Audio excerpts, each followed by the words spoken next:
Property के दाम में तेज बढ़ोतरी हुई है। देश के 8 बड़े शहरों में दाम 10% तक बढ़े हैं। राइसिस फॉरास की ताज़ा रिपोर्ट के मुताबिक कुछ शहरों में ये बढ़ोतरी 20% से भी ज़्यादा हुई है। इस खबर पर और जानकारी के लिए हमारे साथ हैं CNBC आवाज़ के real estate editor Vipin Bhatt. Vipin ji, दामों में ये बढ़ोतरी कहाँ कहाँ हुई है और इसकी वजह क्या है?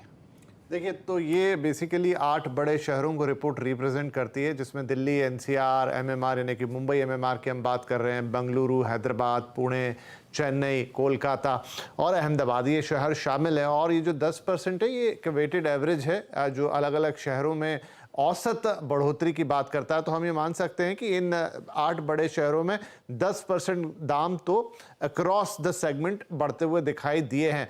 आप बात करें कि सबसे ज़्यादा कहाँ बढ़े हैं, तो जैसे साल भर से बातचीत हो रही है, दिल्ली NCR, खासतौर पे गुड़गांव में काफ़ी ज़्यादा महंगी हुई है प्रॉपर्टी, नोएडा में भी काफ़ी दाम बढ़े हैं, इसलिए ओवरऑल NCR में 22% की बढ़ोतरी दिखाई दे रही है, जो इन 8 शहरों में सबसे ज़्यादा है।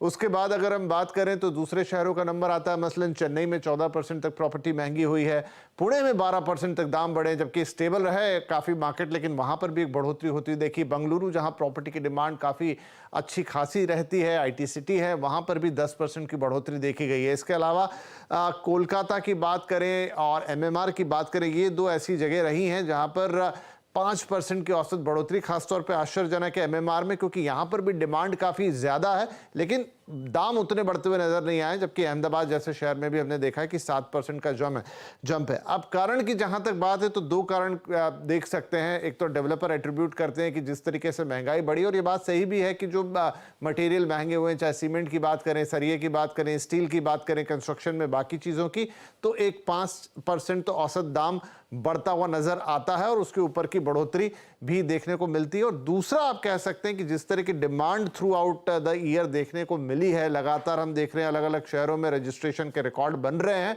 तो थोड़ा डिमांड सप्लाई का भी रहता है। जितनी डिमांड है, जिस तरीके से घर लगातार बिक रहे हैं, उतनी नई सप्लाई अभी आई नहीं है, रेडी टू मूव इन्वेंट्री है नहीं, तो वहां पर भी थोड़ा भाव पे प्रेशर आता हुआ दिखाई देता है।